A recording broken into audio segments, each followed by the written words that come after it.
Bienvenue sur Souffle de vie, la chaîne où chaque histoire éclaire ton âme, réveille ta conscience et t'invite à réfléchir profondément. Si tu crois que chaque être humain possède une lumière unique, alors abonne-toi, aime et partage cette vidéo, car aujourd'hui, tu vas découvrir une leçon que ton cœur n'oubliera jamais. Dans les contreforts du Mont Céleste, là où les dernières lueurs du soleil caressent les prairies d'émeraude, un drame silencieux se jouait. Une lionne, blessée par des chasseurs, avait trouvé refuge dans une grotte humide pour donner naissance à son unique rejeton.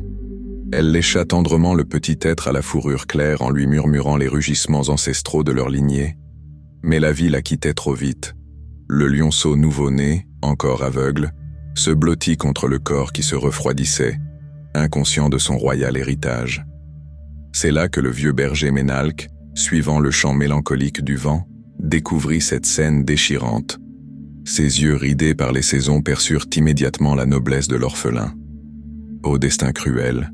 murmura-t-il en soulevant délicatement le petit, « toi qui devais régner sur la savane, te voilà seul au monde. Viens, je serai ton guide dans cette vie qui t'est volée. » Dans l'étable parfumée de foin et de lait, Ménalque présenta le lionceau à Chryséide, la chèvre au pelage d'argent dont les propres chevreaux avaient péri durant l'hiver rigoureux. La chèvre, d'abord méfiante, fut attendrie par la vulnérabilité du petit. Elle l'accepta finalement et lui offrit son lait tiède, imprégnant son être naissant des vibrations caprines.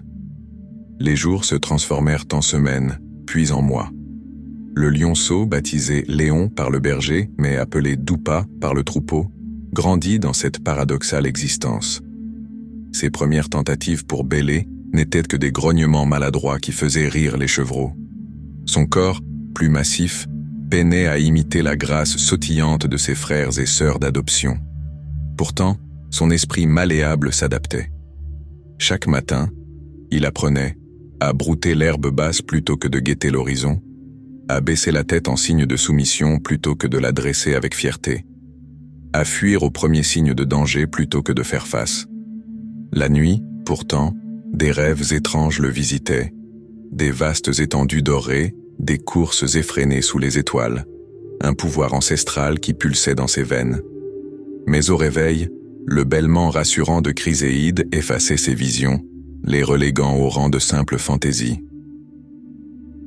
Un soir d'automne où les feuilles dansaient leur dernière valse, un événement étrange se produisit. Un loup solitaire s'approcha du troupeau. Toutes les chèvres, paralysées par la peur, se regroupèrent en tremblant. Léon Doupa, suivant son conditionnement, fit de même. Mais lorsque le loup s'approcha trop près de Chryséide, quelque chose en lui se brisa. Sans comprendre ce qui lui arrivait, il se plaça devant sa mère adoptive et émit un grondement profond qui surprit même le loup. Ses muscles se tendirent, sa queue battit l'air avec une force insoupçonnée. Le loup, déconcerté par ce comportement inhabituel, recula et finit par disparaître dans l'obscurité. « Tu vois » lui dit Chryséide avec tendresse. « Même le plus doux d'entre nous peut trouver du courage pour protéger les siens. » Elle interpréta son geste comme un acte de bravoure caprin, renforçant malgré elle son identification erronée. Le jour du grand changement arriva avec la saison des pluies. Ménalque conduisit le troupeau vers les pâturages de la lisière, là où la forêt ancienne murmurait les secrets du temps. C'est alors qu'un rugissement déchira le silence, un son si profond qu'il sembla faire vibrer l'âme même de la montagne. Terrorisé, Léon Doupa s'enfuit avec le troupeau, son cœur battant au rythme effréné des sabots sur la terre humide. Mais le lion royal, un mâle majestueux nommé Thorac, avait aperçu cette silhouette qui lui ressemblait étrangement, tout en se comportant comme une proie. Sa poursuite fut un éclair doré. En 3 bonds, il coupa la retraite au jeune lion. « Arrête-toi, frère !» tonna-t-il. Mais Léon Doupa, tremblant, baissa la tête comme il l'avait appris. « Je ne suis pas ton frère, je suis une chèvre comme les autres. Laisse-moi partir. » Thorac, le vieux lion dont la crinière portait les cicatrices de nombreuses batailles, regarda ce jeune être avec une compassion infinie. Il comprit qu'il se trouvait face à un prince ignorant sa couronne. « Viens, » dit-il plus doucement. « Regardons-nous dans le miroir des eaux. » Il conduisit le réticent lionceau jusqu'à une mare tranquille, où se reflétait la pureté du ciel. Vois-tu ces deux visages? Le mien, marqué par les saisons, et le tien, jeune et prometteur. Observe la forme de ton crâne, large et noble. Vois ses yeux placés vers l'avant, faits pour chasser, non pour surveiller les prédateurs. Regarde ses mâchoires puissantes, conçues pour porter le coup fatal, non pour brouter tendrement. Il poursuivit, pointant chaque différence. Tes griffes ne sont pas ces sabots fendus qui frappent le sol dans la fuite. Ce sont des lames rétractiles, faites pour saisir la destinée. Ta queue n'est pas ce petit appendice nerveux mais un balancier de puissance. Et cette toison qui ombre déjà ton cou, c'est le manteau des rois, non la simple fourrure des sujets. Mais les mots, même justes, ne pouvaient défaire des années de conditionnement. Léon Dupas secoua la tête. Vous vous trompez, je suis maladroit, différent, mais je sais qui je suis. Mes souvenirs sont ceux d'une chèvre, mes peurs sont celles d'une chèvre, ma vie est celle d'une chèvre. C'est alors que Torak comprit qu'il fallait parler non à l'esprit, mais à l'âme. Une chèvre fuit ce qu'elle est, un lion affronte ce qu'il doit devenir. Le langage des mots peut mentir, mais celui du cœur jamais. Écoute. Il prit une profonde inspiration, et son rugissement ne fut pas seulement un son, mais une vibration qui réveilla les mémoires endormies dans chaque cellule du jeune lion. C'était l'appel de la savane, le chant des ancêtres, la mélodie du pouvoir et de la liberté. « Maintenant, toi, » ordonna-t-il. La première tentative de Léon Dupas fut pitoyable, un croassement rauque qui le fit rougir de honte. La seconde évoquait davantage le cochon blessé que le roi des animaux. « Non, » corrigea Torak, « n'essaie pas de faire du bruit. Laisse le son émerger de ton être le plus profond. Souviens-toi de qui tu es. » Fermant les yeux, le jeune lion cessa de lutter.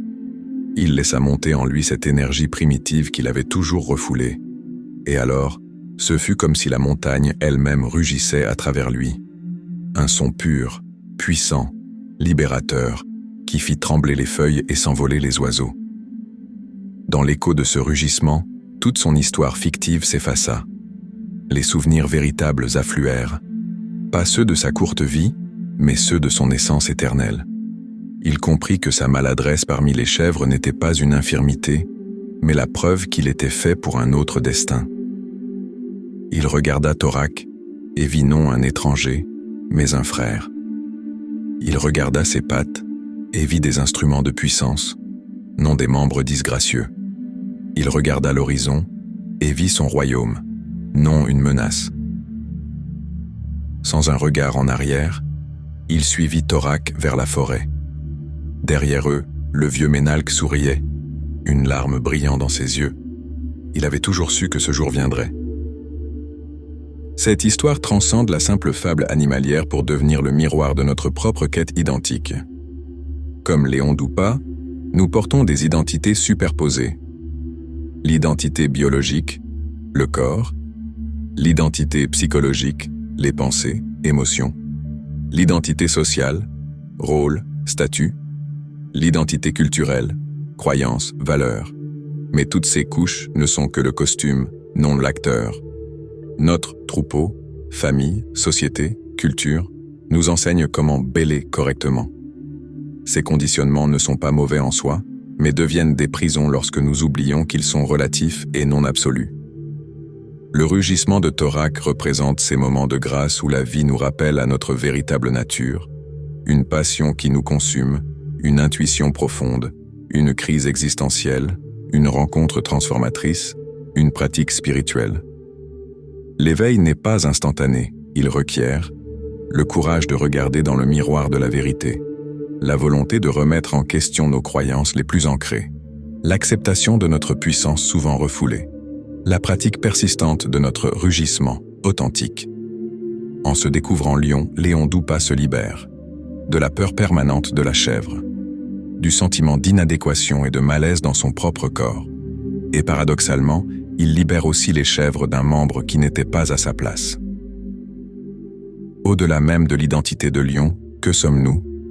La conscience qui expérimente le corps de lion ou de chèvre, la présence éternelle qui observe les changements, l'espace dans lequel toutes les identités apparaissent et disparaissent.